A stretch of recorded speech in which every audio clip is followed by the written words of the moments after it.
Shalom et bienvenue sur Vidéo Tabernacle. Nous vous saluons dans le nom du Seigneur et Sauveur Jésus-Christ. Encore toujours un réel privilège de nous rencontrer dans le cadre de notre petite émission, nos expériences. Mais aujourd'hui, nous sommes dans un cadre un peu inhabituel. Nous parlons de la musique. Et nous avions eu le privilège de rencontrer la sœur Lydia Mouya, qui est avec nous ici. Nous sommes à Caen, en France. Que Dieu vous bénisse, ma sœur. Amen, que le Seigneur vous bénisse. C'est vraiment un réel privilège pour nous de vous avoir ici chez nous. Nous voulons un peu avoir le temps de savoir et connaître vos expériences. J'aimerais savoir quand est-ce que vous avez commencé à chanter. Alors, quand est-ce que j'ai commencé à chanter? Avant de croire le message, j'avais été invitée par une amie dans une église dénominationnelle où j'ai intégré une chorale. On était environ une trentaine de personnes. Et au sein de ce groupe, le dirigeant avait souhaité qu'on puisse faire un travail de chant un peu plus approfondi parce qu'il avait trouvé quelque chose à faire avec certaines personnes. Et nous avons eu l'occasion de préparer des chants particuliers pour donner un concert qui n'a jamais eu lieu d'ailleurs. Ok. Avant cela, quelle était votre motivation avant d'aller dans ce cadre où vous êtes allé organiser un concert? Quelle était votre passion? Où est-ce que vous aviez eu ce désir de commencer à chanter? Qui vous avait inspiré? Alors le désir de chanter a toujours été en moi. Depuis que j'étais enfant, j'ai eu à reproduire les œuvres d'artistes sans être chrétienne. Donc je chantais les chants qui me plaisaient, que j'aimais reproduire. Pour moi, c'était une passion. Et c'était en quelle année que vous aviez commencé à être actif en chant? J'étais vraiment encore une enfant. Je pouvais avoir 10-12 ans peut-être. Et en fait, je m'enregistrais lorsque je voulais écouter si j'étais vraiment proche des artistes qui chantaient. J'aimais tellement ça que je m'enregistrais. Je faisais ça en fait toute seule dans ma chambre. Et comment est-ce que vous êtes entré en contact avec ce message du temps de la fin? Alors, le message du temps de la fin, je vous disais tout à l'heure, j'étais dans une dénomination. Et comme j'aime beaucoup le Seigneur, comme tout chrétien, je passais beaucoup de temps à prier. Et le Seigneur me parlera un jour en me demandant de sortir de la dénomination. Et je demandais même au Seigneur dans la prière, mais Seigneur, pour aller où? C'est alors que j'ai entendu une voix me dire, moi-même je te conduirai. Et un jour, j'ai rencontré donc par le biais d'une amie qui me contactait de temps en temps, qui avait un deuil à la maison. J'ai assisté à ce deuil. Et après le deuil, les frères nous ont intéressés à les rejoindre pour écouter la parole.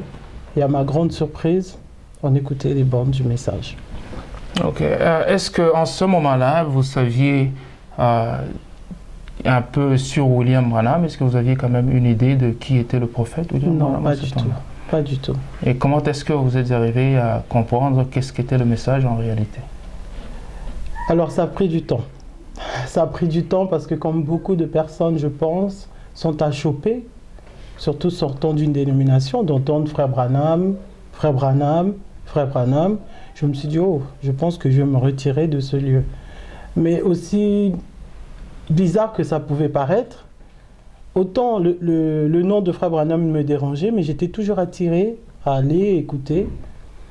Et donc un jour, j'ai entendu une prédication qui expliquait qu'Eliezer avait été chercher une épouse pour Isaac et qu'en fait, frère Branham, c'était le type d'Eliezer. Et ce jour-là, j'ai été touchée. Je me suis dit vraiment, donc je pense que donc cet homme avait vraiment un rôle très important. C'est alors que j'ai commencé à comprendre le message. Amen. Est-ce que vous aviez eu certaines compositions que vous aviez fait avant de croire le message? Oui, avant de croire le message, j'ai eu beaucoup de compositions. Certaines, je les ai interprétées en adaptant par rapport au message de l'heure. mais beaucoup n'ont pas été rechantés. Je chante juste pour mon plaisir dans ma chambre, je n'ai pas spécialement rechanté.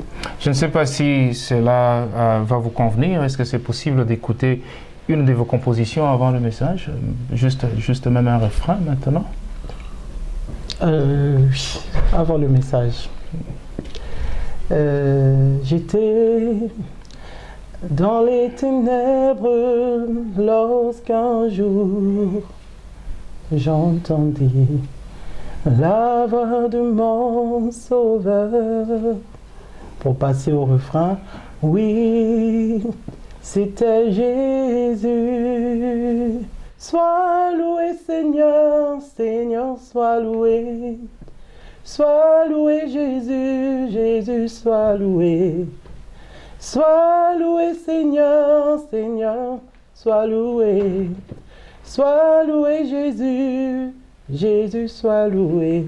Aussi simple que ça. J'ai eu des moments de bonheur et de détresse tout au long de mon parcours. Il a plu à l'Éternel de me battre comme l'or combattait. Autrefois, mon cœur aride n'a pu être satisfait. Mon cœur aride n'a pu être désaltéré. Amen. Nous attendons, c'est le bon rythme, ce sont des belles chansons. Est-ce que quand vous êtes venu dans le message, avez-vous changé la manière de composer à la lumière de cette nouvelle révélation? Oui, j'ai changé ma manière de composer et je pense que, en fait, est-ce que je peux dire que j'ai changé? Je ne suis pas certaine, mais ça vient tout seul en fait. Parce qu'on on chante ce que l'on croit. Donc ça se fait tout seul. Je pense qu'on ne change pas particulièrement, sachant aussi que la plupart de mes inspirations me viennent au moment de la prière. Donc je ne m'assois pas pour écrire quelque chose, mais c'est Dieu qui m'inspire. Et je pense qu'il ne peut pas m'inspirer en dehors de ce que je crois, sinon ça sera un petit peu contradictoire. Vous êtes béni d'être chanteur, de chanter pour le Seigneur, et vous êtes aussi béni d'avoir un mari qui est prédicateur. Est-ce que savait-il que vous étiez dans le chant et que vous chantiez auparavant? Non. Ok. Et comment est-ce qu'il avait perçu de savoir que vous étiez chanteur? Comment est-ce qu'il avait connu ce talent que vous aviez? Eh bien, je pense qu'il l'a simplement découvert. Après, c'est peut-être lui qui sera bien placé pour répondre à la question. Et est-ce que vous êtes aussi inspiré par les prédications qu'il prêche? Est-ce que vous avez une chanson à partir d'une de ces prédications aussi? Oui, plusieurs. Ok, je ne sais pas si on peut avoir la chance d'écouter même un petit refrain. Je ne vais pas peut-être encore chanter, mais simplement peut-être dire les paroles de la chanson. Parmi beaucoup de prédications, j'ai eu à composer un chant que l'on appelle « Nous sommes un peuple spécial », qui parle de la veuve de Sarepta, qui avait le même calibre que William Marion Branham. Et au travers de ce chant, je reflète intégralement la prédication du pasteur Moyen Jean-Marie. Ok. Jusque-là, combien d'albums vous aviez chanté jusque-là? Alors, j'ai fait un dernier album il y a bientôt 2 ans. Et dans la totalité des albums que j'ai sortis en studio, il y en a 3. Et dans un que j'avais fait lors d'un voyage au Congo, en RDC, mais que nous n'avons pas spécialement fait en studio, mais qui, à ma grande surprise, a beaucoup touché, puisque j'en entends parler jusqu'à aujourd'hui. Et comment était le premier album? L'avez-vous fait ou chanté avant le message ou après le message? Et comment était l'initiative du premier album? Le premier album, j'ai eu à l'interpréter lorsque nous étions à l'Assemblée chrétienne à Paris. avec le pasteur Monsaka. Et lorsqu'ils ont eu à entendre des interprétations de différents chants pendant les cultes, et le pasteur a fait sentir dans son cœur qu'il était bon que cela soit mis en CD pour que les gens qui avaient besoin d'écouter des chansons chrétiennes puissent aussi en profiter. Est-ce que parmi les chants ou bien les chantres du message, y a-t-il quelqu'un que vous aimez ou bien qui vous inspire aussi? Oui, j'ai commencé par interpréter les chants du pasteur Lifoko, que j'apprécie par rapport aux compositions. Et principalement, j'ai commencé par interpréter ces chants parce que cela aussi m'était souvent demandé. Et par la suite, j'ai eu à interpréter les chants de différents artistes. Je ne vais pas spécialement citer de nom parce qu'il y en a tellement et je ne vais pas tous m'en souvenir. Et j'ai aussi eu à interpréter Jean Baya, j'ai interprété un petit peu Robert Combo, j'ai interprété, tout de suite les noms ne me viennent pas spécialement, mais d'autres auteurs dont je ne connais pas les noms, mais dont j'entends les chants au travers de l'internet ou simplement des CD. J'interprète, j'aime bien interpréter les chants. J'aimerais aussi savoir, maintenant que c'est comme si vous êtes un peu silencieuse, du fait que les 3 albums et vos chants ne sont pas trop connus par le monde du message. Est-ce que c'est votre décision personnelle de rester un peu en dehors du grand public? Alors, c'est une bonne question.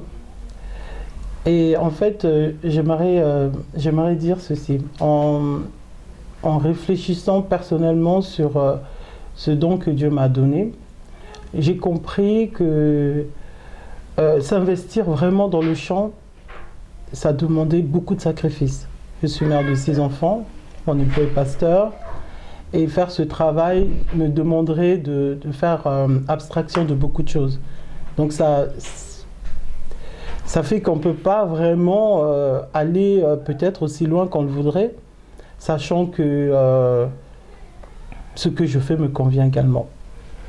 Quel est le secret d'un chantre? Qu'est-ce que vous pouvez conseiller à nos chantres qui viennent peut-être? Quel est le plus grand secret que vous avez trouvé en pratiquant ou bien en exerçant cette fonction? Le grand secret, c'est la consécration. Être consacré et avoir une vie de prière. S'attendre au Seigneur. Ne pas vouloir se servir de ce que Dieu nous a donné, mais s'attendre toujours à ce que les gens veulent que nous puissions interpréter. Je vais donner un exemple, je pense à quelque chose dans l'immédiat. Il y a un chant que j'ai interprété il y a à peu près 10 à 15 années en arrière. Un jour, mon époux était à la chaire, en train de prêcher. Et assis sur les bancs, j'ai pensé à un moment à ce cantique. Je me suis dit, mais tiens, la parole est en train d'être prêchée, mais pourquoi je pense à un cantique? Et ça ne m'a pas quitté jusqu'à ce que je me suis remémoré toutes les paroles du chant. Et une fois que j'ai reconnu exactement le chant du début à la fin, la prédication s'est arrêtée. J'insiste en disant que je l'avais interprété il y avait 15 ans en arrière. Mon époux dira, d'ailleurs, j'aimerais que mon épouse m'interprète un chant qu'elle a chanté, ça fait très longtemps. Je ne sais pas si elle pourra se rappeler les paroles, mais j'aimerais bien l'écouter aujourd'hui. Est-ce que vous pensez qu'un artiste du message, un chanteur du message, pourrait vivre de son don en vendant la musique et les albums qu'il produit? Sincèrement, je ne sais pas. Je ne peux pas répondre à la question. Je ne suis pas du tout exposé au problème, donc je ne peux pas évaluer, je ne sais pas du tout. Ok. En tout cas, nous vous remercions pour ce temps que vous nous aviez donné. Je ne sais pas si vous avez un petit mot de la fin, juste avant de finir. Non, je vous remercie. Est-ce que vous planifiez faire encore d'autres albums plus tard? Oui, j'ai sur mon cœur de faire un album, pas sur des inspirations personnelles, mais juste sur des cantiques que toutes les églises confondues ont l'habitude de chanter et particulièrement de l'adoration. Ok. En tout cas, merci beaucoup Sœur Lydia Mouya. Nous vous remercions pour ce temps. Que Dieu vous bénisse richement. Mon frère Joseph Moudiaï derrière la caméra. Que Dieu vous bénisse. À plus tard. Bye bye. J'avais mis mon espoir en Jésus-Christ. Dans les épreuves et les combats, toujours il m'a conduit. Même dans les heures les plus noires, je suis gardé la foi. Car Jésus est un avocat, il te donne la victoire.